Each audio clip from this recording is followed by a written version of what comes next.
encore au domaine de la science-fiction. Celle des neurones relève encore du domaine de la recherche. Mais aujourd'hui, la neurogénèse est porteuse de grands espoirs car des cellules souches sont capables de donner naissance à des précieux neurones.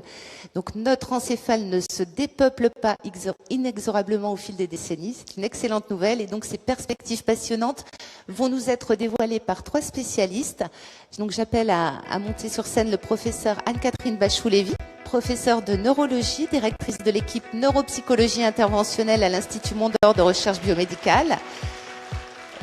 Le professeur Francis Eustache, directeur de l'équipe neuropsychologie et imagerie de la mémoire humaine à l'INSERM de Caen, auteur de la neuroéducation, la mémoire au cœur de l'apprentissage, un ouvrage paru chez Odile Jacob que vous trouverez auprès de notre libraire, et le professeur Pierre-Marie Lédot, directeur du département de neurosciences à l'Institut Pasteur, directeur de recherche au CNRS et auteur de l'ouvrage Le cerveau, la machine et l'humain, paru chez Odile Jacob, que vous trouverez également auprès de notre libraire et que je pense que nos invités accepteront de vous dédicacer avec plaisir. Et pour animer nos échanges, nous avons le plaisir d'accueillir Anne Jean Blanc, journaliste spécialisée au Point. Bonjour, je suis ravie parce qu'on a 3 grosses têtes avec des cerveaux pleins de neurones et ils vont nous expliquer comment nous aussi on va faire pour essayer de garder la mémoire, l'intelligence, enfin voilà. Donc c'est un programme que je trouve passionnant et on va commencer avec vous, Anne-Catherine Bachou-Lévy, ça commence très bien. Voilà, vous êtes dans les pionnières de greffe de cellules dans le cerveau. Je voudrais que vous me racontiez un petit peu cette histoire-là, comment on a commencé, parce que c'est palpitant et inquiétant de savoir qu'on peut greffer des cellules dans le cerveau. Donc on greffe quoi, à qui, depuis quand, voilà, toutes ces questions. Alors la greffe de neurones, c'est une vieille histoire qui a commencé dans la maladie de Parkinson avant la maladie de Huntington. Et il faut peut-être dire ce que c'est qu'une maladie de Huntington. Oui. C'est une maladie qui est rare, qui est grave, qui touche des gens entre 35 et 45 ans, même 50 ans, qui est génétique. Autosomique dominante, ça veut dire qu'on a 50% de risque de transmettre à ses enfants. Et, ça passe par les femmes ? Ça passe par les hommes et par les femmes, D'accord. c'est-à-dire que c'est 50-50. Et avec le temps, les gens vont perdre leur fonction motrice, ils vont bouger, ils vont avoir des troubles cognitifs, des troubles psychiatriques et ils vont mourir en environ une vingtaine d'années. Donc c'est une maladie extrêmement grave et elle a une particularité, c'est qu'elle touche une zone du cerveau qui s'appelle le striatum, qui est au milieu. Et toutes les cellules du cortex vont converger sur cette zone comme un entonnoir. Et l'idée qui a prévalu aux greffes de neurones, c'est de se dire, si jamais on arrive à mettre des cellules dans cette zone-là, peut-être qu'on empêchera les autres cellules qui sont connectées à la zone du milieu de dégénérer. Et donc, du coup, on va pouvoir empêcher la dégénérescence neuronale. D'accord ? D'accord. Et donc, c'est des cellules de l'extérieur qui migreraient vers cette zone ? Non, ce sont des cellules qu'on implanterait par chirurgie. La stérotaxie, c'est un chirurgien qui va mettre une aiguille, qui va injecter dans le striatum des cellules fœtales qui ont été récupérées après interruption volontaire de grossesse. Alors, justement, c'est des cellules fœtales humaines, parce que ça, c'est vraiment un sujet important. Elles proviennent de qui ? Parce que, éthiquement, ça fait toujours un petit peu peur. Alors, je vous rassure, je l'espère, je vais essayer de vous rassurer. Donc, ça vient d'adoption volontaire de grossesse chez des femmes qui ont fait un don des produits de leur grossesse. Et de ce point de vue-là, le comité d'éthique national était remarquable puisque la formulation du consentement est faite de telle manière que les femmes ne sont ni culpabilisées ni valorisées. Elles ne savent pas que c'est pour les greffes de neurones, elles savent que ça peut servir à des fins de recherche scientifique. Si bien que pour vous donner un ordre d'idée, là on vient de finir un essai de greffe, donc je ne vous donnerai pas les résultats aujourd'hui parce qu'on est en pleine analyse sur 45 patients. Et pour faire ça, il nous a fallu 17 ans pour obtenir les greffes des 45 patients. Ça vous donne un ordre d'idée, alors qu'il y a 200 000 interruptions volontaires de grossesse en France. Juste pour finir sur l'origine de ces greffes-là, enfin de ces cellules-là, c'est des cellules donc fœtus, c'est des cellules d'un fœtus de quel âge ? Est-ce qu'il y a déjà un cerveau qui est formé ? Est-ce que c'est voilà ? Il y a un embryon de cerveau. En fait, c'est entre 7 et 12 semaines. Et donc, on va prendre ce qu'on appelle les cellules germinatives, celles qui vont être à l'origine du striatum, les cellules de l'éminence ganglionnaire, qu'on va prendre alors qu'elles ne sont pas mûres, et on va les injecter dans le cerveau et on va espérer qu'elles vont se connecter au reste du cerveau, c'est-à-dire à l'hôte, celui qui va recevoir les cellules, et qu'ensuite elles vont empêcher la dégénérescence du reste du cerveau. C'est ça l'idée. Alors vous dites on va espérer, il n'est pas nécessaire d'espérer pour entreprendre, mais je crois quand même qu'il y a eu de très très jolis résultats. Peut-être on pourrait voir voir la vidéo et puis tout après à vous nous fait. expliquerez ce qui s'est passé. On peut avoir la vidéo, s'il vous plaît? Voilà. Alors ça, Anne-Catherine, dites, ça c'est Voilà, un patient ça avant. c'est un premier patient, 2 ans avant la greffe, donc il a la chorée. Hein. On voit, il se tient à la table, il a du mal à bien tenir en équilibre. On voit, il bouge beaucoup. Et il prend des médicaments pour empêcher les mouvements qui s'appellent des neuroleptiques.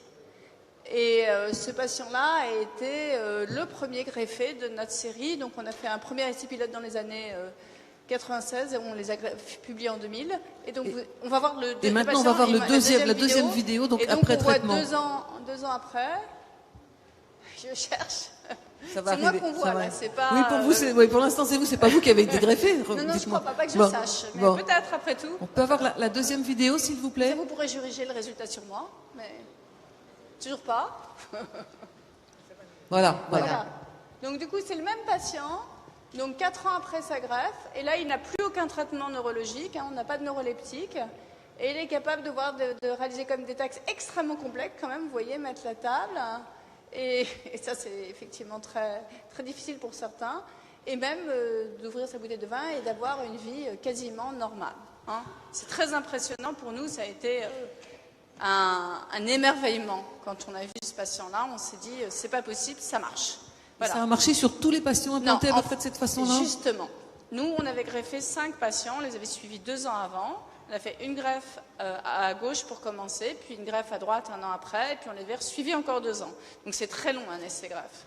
Donc sur 5 premiers patients, on a 3 sur lesquels on a été clairement efficace, et 2 pour lesquels on n'en a pas été. Et tout le problème a été de se dire, mais pourquoi Et on n'a quand vous pas dites pas été efficace, c'est-à-dire aucun résultat visible? Non, en fait, Aucune ils se sont amélioration. Oui. comportés comme des patients ayant la maladie de Huntington normale, c'est-à-dire qu'ils ont décliné petit à petit et ils sont morts en quelques années, en fait. Alors que ceux-là ont repris une vie de famille normale. Il y en a même un qui a recommencé à prendre le bus alors qu'il ne le prenait pas. Et là, on n'a pas besoin de statistiques pour dire que ça marche. On le sait. Oui. Et donc ça, quelle proportion sur tous les patients traités? 46. Donc Alors, vous en avez 5, mais globalement sur... Et bien, tout le problème est là. C'est que nous, on a eu la meilleure réussite mondiale, en fait. Sur les 5 patients, on en a eu 3 sur lesquels ça a été extrêmement efficace. Et depuis qu'on a fait cet essai, il y a environ une quarantaine de patients qui ont été greffés. Et il y a uniquement un patient chez les Anglais qui montre des résultats aussi époustouflants que nos patients. Et alors qu'ils avaient greffé un autre patient exactement de la même manière, ils n'ont pas obtenu le même résultat. Ce qui prouve qu'à ce stade, on sait que ça peut marcher. On sait que ça peut être remarquable, on sait qu'on peut même faire récupérer les fonctions cognitives et rien pour l'instant au monde n'arrive à faire ça. Mais par contre, ce qu'on ne sait pas, c'est pourquoi on a une telle variabilité, même dans la même équipe, avec la même technique. Alors on a des pistes.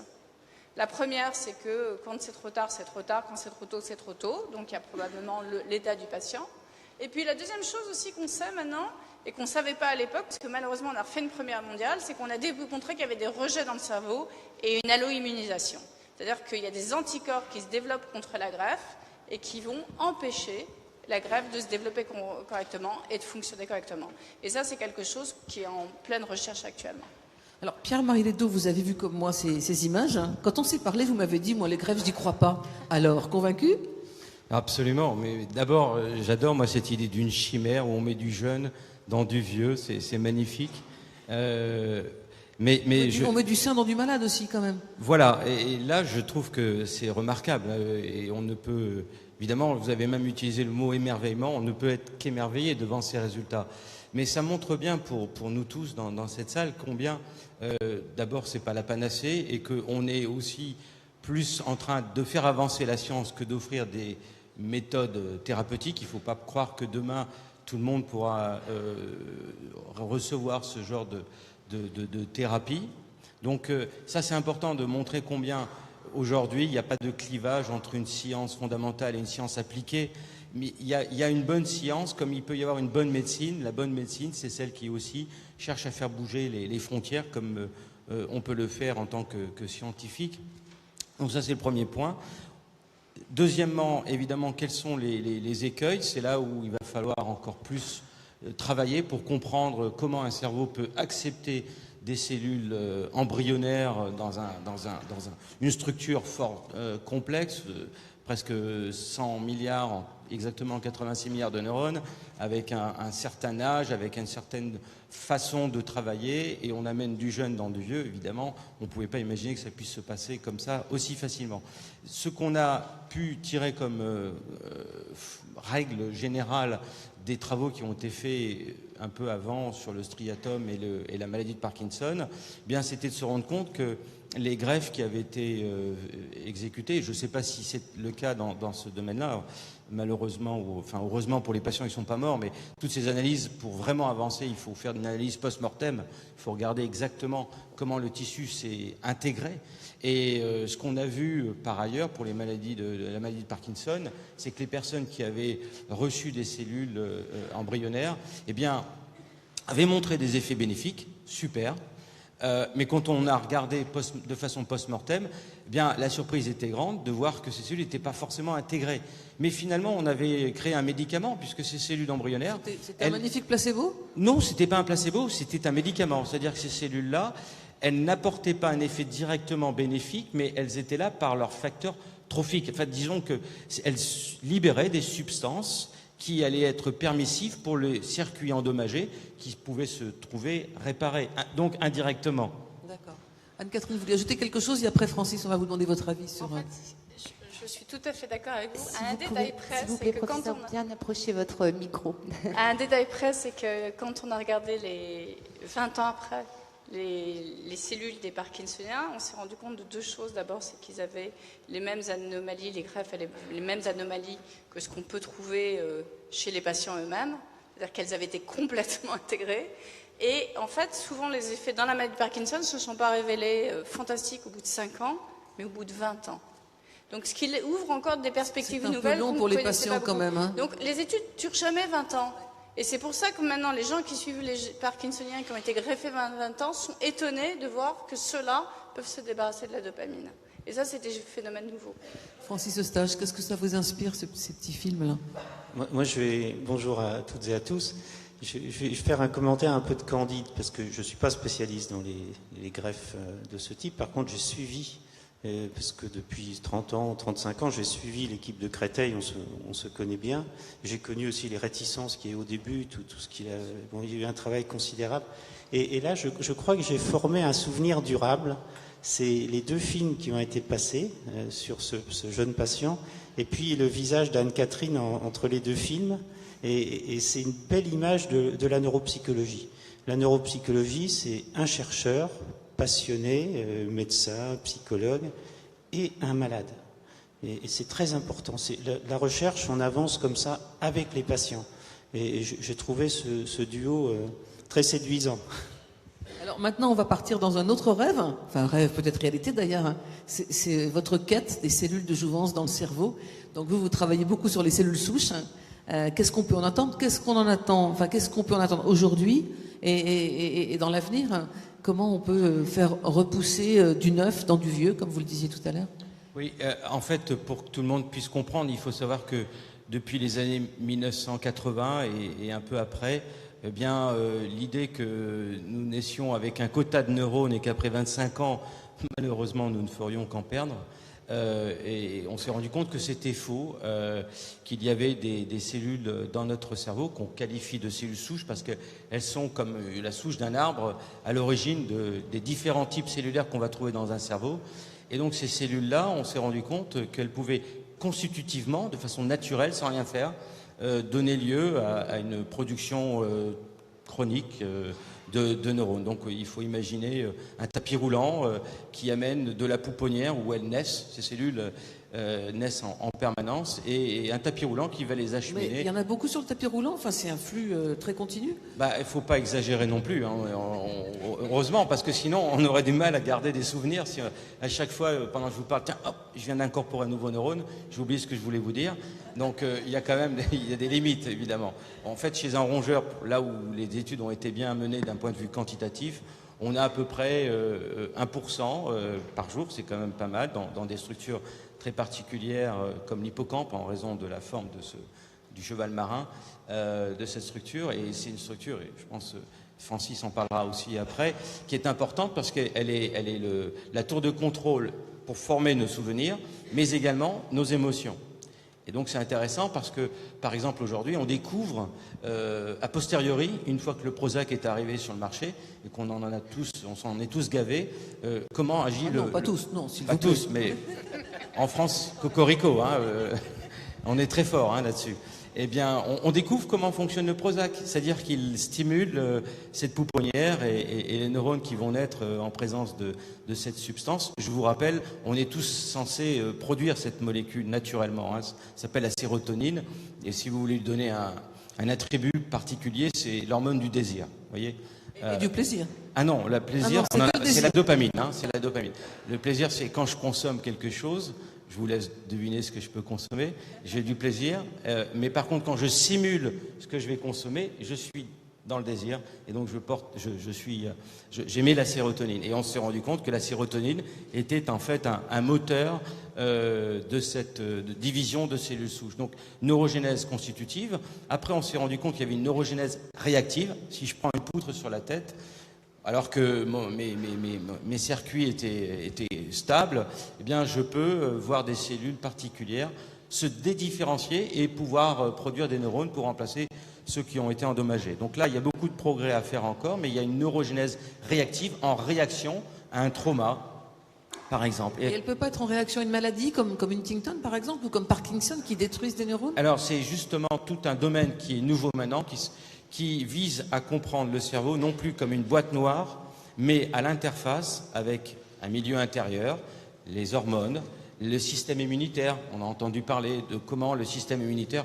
peut être en contre-réaction à l'arrivée de nouveaux neurones. On se rend compte qu'une inflammation chronique verrouille ce potentiel. Donc voilà, les cellules souches sont un peu la croisée du milieu intérieur, de mes hormones, de mon microbiote, si vous voulez, on en parlera tout à l'heure. Voilà, quand vous mangez du camembert, ça fait du bien à votre estomac, mais aussi à votre cerveau, et aussi au milieu extérieur. C'est-à-dire que quand je fais de l'exercice physique, quand j'apprends des choses, quand je viens me stimuler cérébralement parce que j'écoute quelqu'un, pas moi forcément intéressant, mais mes collègues à côté, eh bien, sachez que, évidemment, ça stimule la production de nouveaux neurones. Donc oui. cette neurogénèse, on peut la booster, entre guillemets, par des traitements en cas de pathologie ou en cas d'accident. Est-ce qu'on a les moyens aujourd'hui de la forcer? Après, on va voir comment on peut bien traiter notre cerveau, entre guillemets, à tous les âges de la vie. Mais là, dans cette partie pathologie, est-ce qu'on a des moyens J'ai parlé tout à l'heure d'antidépresseurs. Et en tout cas, ce qui est intéressant, c'est que ces cellules souches vont permettre de revisiter toute la pharmacologie qu'on utilisait. Je vous rappelle que le Prozac, la fluoxétine, c'est 1980, dans les années 80 qu'on l'a découvert. Donc on est vraiment en panne sèche idéologique de dire, tiens, qu'est-ce qu'on va trouver de plus efficace que le Prozac. Et ce qui est intéressant, et peut-être qu'on rentre toujours dans le débat, mais on va un tout petit peu s'en éloigner, c'est qu'on peut prendre aujourd'hui des cellules de la peau, et puis les dédifférencier pour qu'elles deviennent des cellules souches, et qu'ensuite, dans une boîte en plastique, vous allez pouvoir utiliser toutes les molécules chimiques que vous avez autour de vous pour découvrir les molécules de demain qui vont agir, parce que ces cellules, vous pouvez en faire des cellules souches à façon. Donc c'est ça qui est intéressant, et voire même, peut-être que vous n'êtes pas au courant de cela, mais à partir d'une cellule de la peau, on peut carrément faire un cerveau, ce qu'on appelle les organoïdes, puisque ces cellules, vous allez les... En fait, en gros, ce qui vous retenez une seule chose, c'est qu'en biologie, on a maintenant trouvé la façon de réverser le temps. Parce que c'est ça, en fait. Une cellule de la peau, c'est une cellule qui s'est différenciée, qui sait faire qu'une seule chose, mais on sait lui dire, non, on revient à l'âge embryonnaire. Et donc, revenir en arrière pour que demain, la pharmacologie d'aujourd'hui soit revisitée. Anne-Catherine, les cellules dans le cerveau, dans quelques années, ça pourrait être des cellules de la propre personne Alors, en théorie, oui. Mais dans la maladie d'Huntington, je vous l'ai dit, c'est une maladie génétique. Donc le gène reste là. Il est présent dans toutes les cellules. Oui. Il est présent dans toutes les cellules. Donc si vous donnez des cellules souches, parce qu'en fait on est tous en train de se lancer dans le programme de cellules souches, donc le futur programme de greffe de neurones, ça ne sera plus avec des cellules fétales, c'est fini. On va passer aux cellules souches. Donc ça c'est clair. Le problème c'est que des cellules souches actuellement, en tout cas pour passer chez l'humain, chez les patients, c'est que c'est pas encore assez stable On sait que ça peut donner des tumeurs, on sait que ça peut ne pas se connecter. Donc c'est quand même encore de la recherche qui reste très fondamentale. On n'est pas encore dans la thérapeutique qu'on va donner à tout le monde. Mais évidemment qu'avec quelques années supplémentaires, je pense qu'on va y arriver. C'est-à-dire qu'on aura des cellules bien différenciées à partir des cellules souches. Et chez les patients, ce qu'on aimerait, c'est pas tant reprendre leurs propres cellules, puisqu'elles sont atteintes, mais prendre des cellules d'autres gens, mais qui soient choisies très particulièrement pour être compatibles sur le plan immunologique. Pour éviter les traitements. Exactement. Donc l'idée, c'est qu'avec environ 70-90 lignées de cellules souches bien trouvées et bien traitées, on pourrait proposer des greffes à 70-80% de la population à peu près, quoi. Donc on serait plutôt dans la banque de cellules que dans la recherche, comme dans les greffes de moelle par exemple, de personnes dans la fratrie capables d'être immunologiquement compatibles. En fait, l'un n'exclut pas l'autre, mais pour l'instant, la stratégie qui est adoptée, c'est clairement plutôt de la banque, parce que l'intérêt des banques aussi, c'est qu'elles sont, on appelle GMP compatibles, c'est-à-dire qu'elles ont été fabriquées pour assurer une stabilité dont on connaît exactement les limites ou pas, et qu'on va pouvoir ensuite les proposer aux patients. Et c'est ça qui est absolument fondamental, c'est que tous ces produits qu'on essaye de fabriquer sont des produits extraordinaires dans leur potentiel, puisqu'il s'agit de guérir un cerveau et de lui proposer finalement les cellules qu'il a plus. Mais en même temps, on sait qu'il y a un potentiel quand même d'avoir des ennuis. Donc pour éviter les ennuis, on va passer quelques années de recherche pour vous donner un ordre d'idée. Là, on a commencé avec les Européens la mise en place d'un futur essai de cellules souches il y a 5 ans. On espère arriver au bout dans 5 ans et faire le premier patient. Il nous aura fallu 10 ans au total pour démarrer le premier patient. C'est un ordre d'idée pour vous donner ce que c'est. Alors ceux qui étaient là hier ont peut-être vu notre PDG, Étienne Gernel, qui se baladait avec un magnifique cerveau rose dans la main. Il était très très fier. Est-ce qu'un jour on pourra avoir un cerveau bis comme ça qu'on pourrait avoir avec nous ? Pour moi, on l'a déjà, mais c'est l'externalisation des fonctions cognitives dans tous les objets digitaux qu'on a autour de soi. Donc le téléphone portable est une extension de fonctions cognitives. C'est moins joli que le cerveau. Vous n'avez pas vu le cerveau d'Étienne hier, ça se voit. Non, c'est possible. Qu'est-ce que vous en pensez, Francis Eustache, de ce cerveau bis ? Vous aussi, vous pensez qu'on l'a déjà et on va devenir des surhommes et des surfemmes ? Je ne sais pas si on va devenir des surhommes ou des surfemmes, mais c'est vrai que l'évolution est en marche. Elle est en marche depuis très très longtemps. C'est le lien entre, si on vient à la mémoire, entre la mémoire interne et la mémoire externe. On a toujours fonctionné comme ça, c'est-à-dire qu'il y a ma mémoire, mon cerveau mémoire qui fait la synthèse, mais en même temps, on sait que des connaissances sont à l'extérieur, chez des amis, chez des spécialistes. Ensuite, il y a eu bien sûr l'écriture qui a changé la donne, l'imprimerie qui a permis de populariser les livres, et puis quand même, plus récemment, le numérique qui change à nouveau la donne, parce que du coup, les mémoires externes deviennent omniprésentes. Pour reprendre cet exemple de cet objet-là, mais il y en a beaucoup d'autres. Et donc il ne faut bien sûr pas être passéiste, mais il faut quand même mener cette réflexion sur ce changement. Oui, Pierre-Marie. Non, plutôt que d'imaginer qu'on puisse avoir notre avatar de cerveau dans la poche, je pense qu'il faut simplement se rendre compte que l'humain a une particularité, c'est justement ce qu'on appelle la néoténie, ce développement lent, et la présence de cellules souches justement confirme qu'on a nous-mêmes tous un potentiel et qu'il faut le faire fructifier.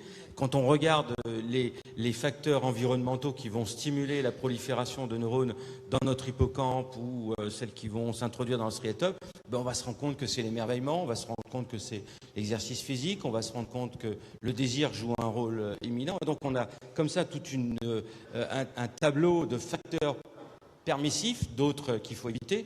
Le cortisol, le stress, évidemment, est un puissant frein. L'inflammation chronique en est d'autres. Donc, pourquoi aller chercher un cerveau, un avatar, quand nous-mêmes, nous ne sommes pas capables de développer tout le potentiel qu'a ce cerveau-là ? Oui.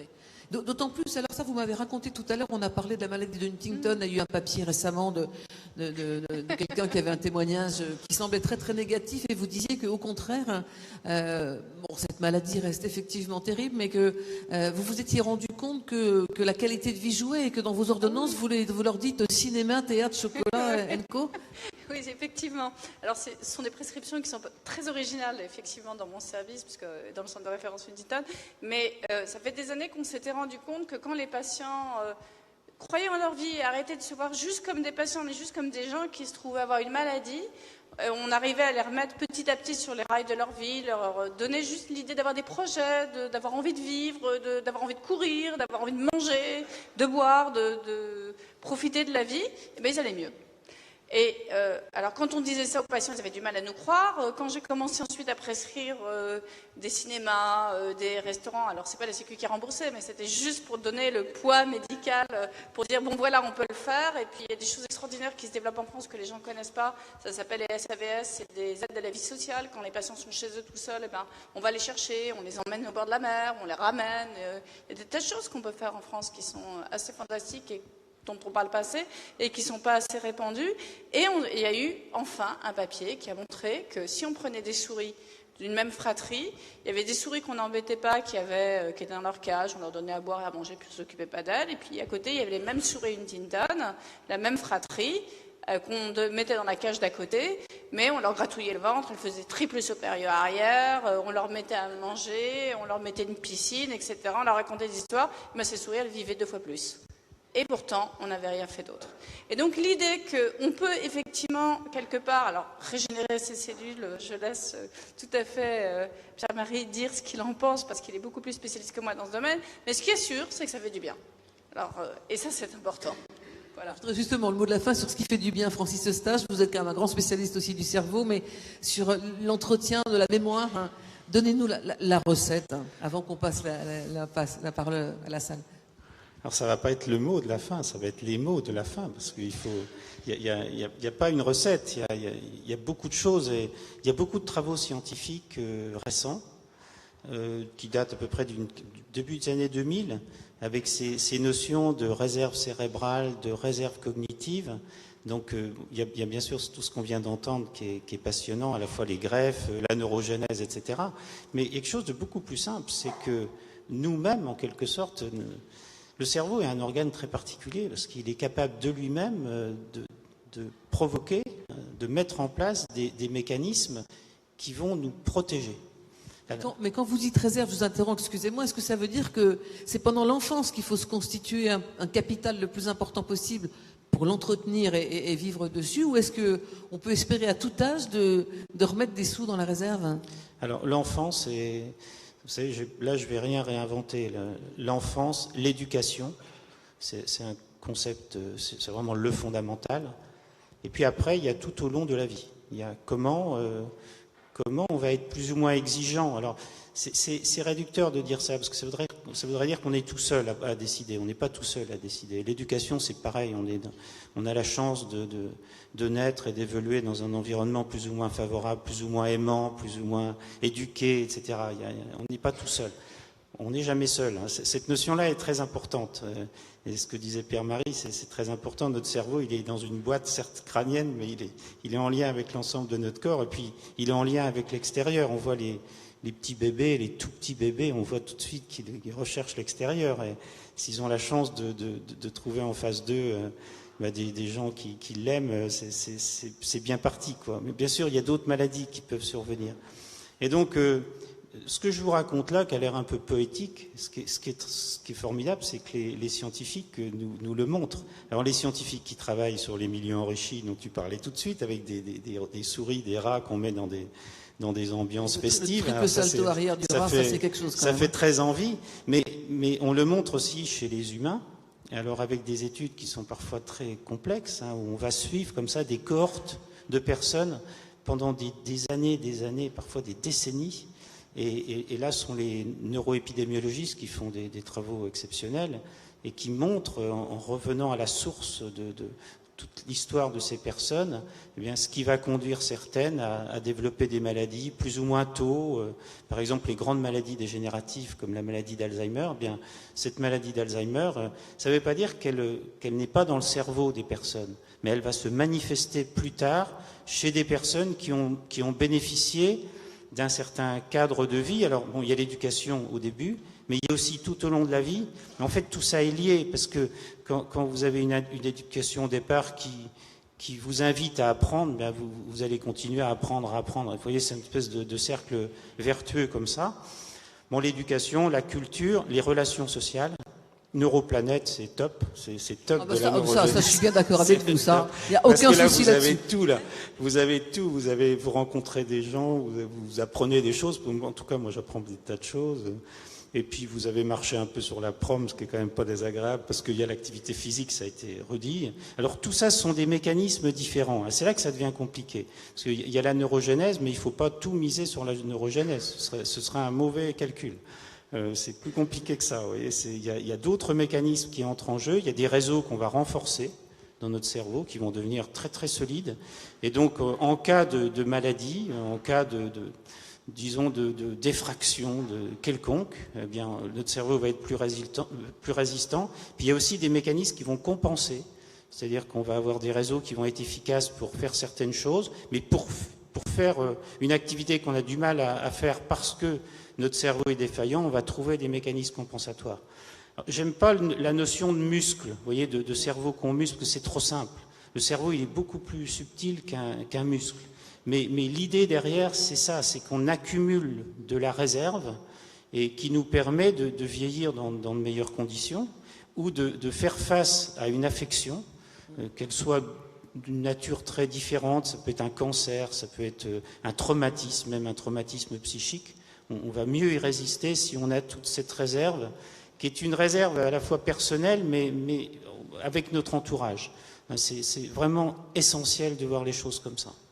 Merci, on va passer aux questions de la salle, Hélène. Absolument. Alors j'imagine qu'il va y avoir des questions après ces échanges passionnants et plein d'optimisme aussi, je dirais.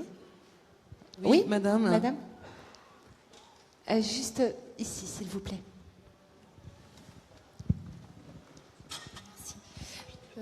Peut-on lier la neurogénèse et l'épigénétique ? Ça, c'est une question extrêmement précise. Qui répond et qui définit d'abord l'épigénétique, parce que tout le monde n'est peut-être pas au courant. Je vais juste répondre succinctement, et je pense qu'on aura tous un commentaire à faire sur ce point, évidemment. Donc l'épigénèse, c'est étymologiquement au-dessus des gènes, et donc c'est l'idée que Lamarck avait raison, et que l'environnement peut laisser aussi une empreinte transmissible, c'est-à-dire que par exemple les récepteurs au cortisol vont déclencher une cascade d'enzymes et d'activités métaboliques dans une cellule qui viendra jusqu'à favoriser l'expression de certains gènes et au contraire en réprimer d'autres. Et ça sera transmissible. Des expériences où on peut effectivement tester cette idée, au départ une hypothèse, avec des croisements de jumeaux et mettre ça ensuite dans une enceinte soit calme ou soit au contraire hyper stressante, et voir les descendances des deux animaux qui sont partis au départ de milieux différents, qui seront tous enclins à être anxieux et les autres plutôt paisibles. En fait, mais c'est ce que je voulais un tout petit peu dire aussi sur ce que venait de dire Francis dans sa fin, c'est de dire que finalement les cellules souches ou plus généralement la plasticité neuronale est le substrat morphologique de la transmission sociale et culturelle. Quand on apprend, on reconfigure les circuits, on va reconfigurer des récepteurs et on pourra jusqu'à aller, en fonction d'un degré d'intensité et de durée, aller jusqu'à reconfigurer l'activité de gènes et voir un effet qui pourrait être que sur le sujet venir dans la descendance. Donc voilà, c'est un peu ça l'idée que l'humain a choisi une transmission sociale et culturelle et qu'il utilise notamment cette dynamique cérébrale pour jouer le rôle de support, d'engramme, comme on dit. Vous ajoutez quelque chose, les deux autres, ou on prend une autre question comme vous voulez. Je peux effectivement ajouter un point. Il y a des grands mystères dans la maladie de Huntington. Pourtant, c'est une maladie monogénique, c'est-à-dire s'il y a un seul gène qui dit oui ou non à 100%, vous aurez ou pas la maladie de Huntington. On sait que ça commence vers 35-45 ans. Et il y a des gens qui démarrent à 2 ans. Il y a des gens qui démarrent à 80 ans. Et ils ont presque le même nombre de répétitions de triplets pour certains d'entre eux. Alors, on sait que ça compte. L'âge de début, c'est 40 à 60% est défini par le gène de la maladie. Mais ça veut dire qu'il y a 40 à 60% d'inconnus. Et dedans, on met l'environnement, l'épigénétique et d'autres gènes. Merci. Alors, est-ce qu'il y a une autre questions? Non, pas d'autres questions. Pas si Monsieur Laboine. Ah oui, et Madame?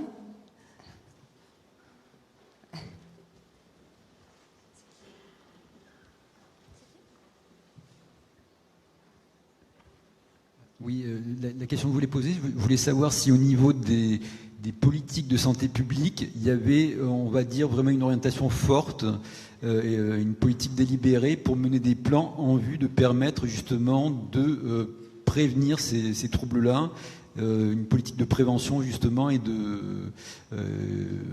qui soit délibérée et menée au plus haut niveau des pouvoirs publics. Alors prévention, non seulement contre Huntington, mais je pense contre les grandes maladies neurodégénératives. Francis? Les études que j'ai citées tout à l'heure, enfin, que j'ai évoquées, parce que je n'ai pas cité d'études précises, les études de neuroépidémiologie, je pense, sont extrêmement importantes pour les grands décideurs, pour les pouvoirs publics. Parce que, bon, on avait, il y a une dizaine d'années, une projection, je parle de la maladie d'Alzheimer, qui est la maladie la plus fréquente, qui est une maladie qui évolue aussi très très lentement. Donc c'est en quelque sorte un bon modèle pour voir ses effets préventifs sur une maladie qui entraîne un coût sociétal, parce qu'il faut aussi voir les choses comme ça, un coût sociétal majeur, en plus bien sûr du coût humain. Et en fait, ce que l'on a fait, après la publication de plusieurs grandes études, notamment européennes et nord-américaines, c'est qu'on a revu, je dis bien à la baisse, le nombre de cas de maladie d'Alzheimer à venir. Donc on revoit les statistiques à la baisse. Et pourquoi? Alors ce sont justement les politiques de santé publique qui portent leurs fruits. Alors en termes de prévention cardiovasculaire, donc ça c'est une chose, hein, bouger, manger moins, manger des fruits, des légumes, etc. Vous voyez, des choses comme ça. Et puis tout ce qui est contrôle de l'hypercholestérolémie, du diabète, de l'hypertension, etc. Et puis, on revient vraiment à la réserve cognitive, c'est l'éducation. C'est les changements dans l'éducation entre nos grands-mères, nos arrière-grands-mères, qui ont commencé, enfin, schématiquement au début du XXe siècle, qui ont commencé à bénéficier. Je parle des grands-mères surtout, je parle surtout des femmes, parce que le changement est majeur chez les femmes, parce que les femmes sont passées d'un statut où elles étaient peu éduquées, même si l'école était devenue obligatoire, elles allaient à l'école un petit peu quand elles pouvaient, quoi, quand il n'y avait pas un petit à s'occuper à la maison. Et puis progressivement, elles ont accédé à l'éducation.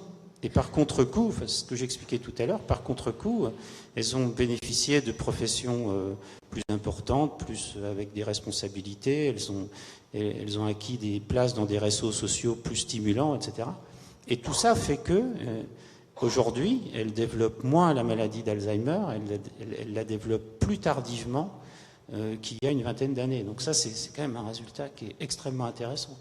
Et c'est sûr que pour les pouvoirs publics, l'éducation reste le meilleur investissement qui soit. Prévention, oui. Absolument. Une dernière question, peut-être. Voilà, peut-être Madame et Madame. On va prendre les deux rapidement. Peut-être une question courte, réponse courte. Madame. Oui, bonjour. Voilà, j'ai une question que je me pose pour les 5 patients que vous avez soignés. Et je me demande, quand vous avez fait l'implantation, est-ce que vous avez étudié un peu comment ils fonctionnaient dans leur vie de tous les jours, ces 5 patients? Parce que moi, ce qui m'est venu à l'idée, c'est les 2 personnes qui ont eu le rejet, est-ce que c'est pas parce que ces personnes ont déjà dans leur vie un conflit du rejet biologique et qui fait que les 2 greffés n'ont pas pu bénéficier comme les autres en biologie, en fait? Je pense. En fait, on connaît très très bien nos patients, parce qu'en général, quand on commence à l'UCI, ils ont fait leur diagnostic. J'ai des patients que je suis depuis 25 ans. Donc je ne peux pas vous raconter ce qu'il y a dans leur placard, mais pratiquement. Donc ça, c'est le premier point. Le deuxième point, c'est qu'effectivement, au moment où on avait fait nos 5 patients, on ne savait pas qu'il y avait de la low-immunisation dans le cerveau. On l'a publié en 2007. Et cet essai, on l'a publié le premier en 2000. Et donc, Au début, vous croyez que le cerveau ne faisait jamais de rejet? Alors, c'est pas qu'on le croyait, c'est que les biologistes, parce que je ne suis pas biologiste, vous avez expliqué, il y avait 50 ans de littérature qui disait qu'effectivement, il n'y avait pas d'allomisation dans le cerveau. Et il y avait même les Américains qui avaient fait des greffes de neurones, de cellules fétales dans la maladie de Parkinson, sans aucun immunosuppresseur. C'est-à-dire ce qu'on met pour empêcher l'anti-rejet, il n'y en avait même pas. Donc, tout le monde était convaincu dans le monde entier que ça ne servait à rien. C'était pas comme les autres organes. On disait, le cerveau a un privilège humain. Il n'y a pas de réaction. Et à nos dépens, malheureusement, on l'a trouvé. Et donc, une des hypothèses qu'on a en termes d'allomisation, alors c'est une toute petite partie de l'iceberg, c'est une des petites réponses, c'est que les femmes qui ont eu des enfants ont des anticorps qu'elles ont développés d'allomisation au cours de leur grossesse. Ça leur fait rien du tout, mais ça peut probablement se réactiver au moment des greffes. Donc, probablement, les femmes ont plus que de risques d'allomisation que les hommes, parce qu'elles ont eu des enfants. Ça, c'est une petite piste, mais c'est certainement pas la seule, et il y en a beaucoup d'autres. Merci. Madame, dernière question. Bonjour à tous. Je voudrais savoir, c'est quoi le rôle de neuropsychologue dans la maladie, dans la prise en charge de la maladie Kektan? Alors, le rôle de la neuropsychologue, le neuropsychologue, c'est quoi? C'est quelqu'un qui va étudier les fonctions cognitives. Et quand on étudie les fonctions cognitives, on peut décider de pas simplement regarder les gens, mais aussi de les stimuler d'une certaine manière, comme a dit Francis, pour essayer d'améliorer leur performance. Alors ça va de la course à pied à faire des exercices ou à apprendre à mémoriser quelque chose qu'on voit. Par exemple, je vois cette bouteille, je veux m'en souvenir, et ben je vais essayer de me rappeler le mot bouteille en plus du fait de la vision de la bouteille. Donc je vais employer 2 codes, donc je vais maximaliser ma mémoire, et là je laisserai peut-être Francis en parler un peu plus. Mais c'est sûr que le neuropsychologue a un rôle majeur dans cette maladie, pas seulement d'évaluation, mais aussi de guide. Francis, et ce sera le mot de la fin. Oui, juste rapidement, je vous remercie vraiment pour cette question parce que, en fait, c'est un point qui est très important. Il y a les travaux scientifiques et on a vu les exemples majeurs, hein, parce que ce sont vraiment des travaux pionniers en plus, extrêmement importants et je trouve qu'ils sont positifs. Et puis il y a l'aspect prévention. Mais entre les deux, il y a le patient qui est victime d'une maladie, hein, que ce soit une maladie dégénérative comme Huntington, mais ça peut être un accident vasculaire cérébral ou un autre type de lésion. Et là, la neuropsychologie, la rééducation neuropsychologique ou orthophonique joue un rôle majeur. Et c'est très très important. Et c'est une approche qui est à la fois technique, c'est-à-dire que ça demande une formation de très haut niveau, et puis ça permet également aux patients de rester en contact, et ça permet de le suivre comme ça pendant au décours à la fois de sa maladie et puis également sur le long terme. Donc c'est une approche vraiment qu'il faut privilégier. Je voulais juste rappeler que vous avez 2 auteurs de livres formidables. Absolument, voilà. On a cité les titres en début de session, mais je peux les rappeler. Donc, professeur Francis Eustache, La neuroéducation, la mémoire au cœur de l'apprentissage, et professeur Pierre-Marie Lédot, Le cerveau, la machine et l'humain, 2 ouvrages que vous trouvez facilement auprès de notre libraire, et je pense que vous dédicacerez avec plaisir. Voilà. Un très grand merci à vous. Je pense qu'on peut vous applaudir très chaleureusement. Merci beaucoup, Anne.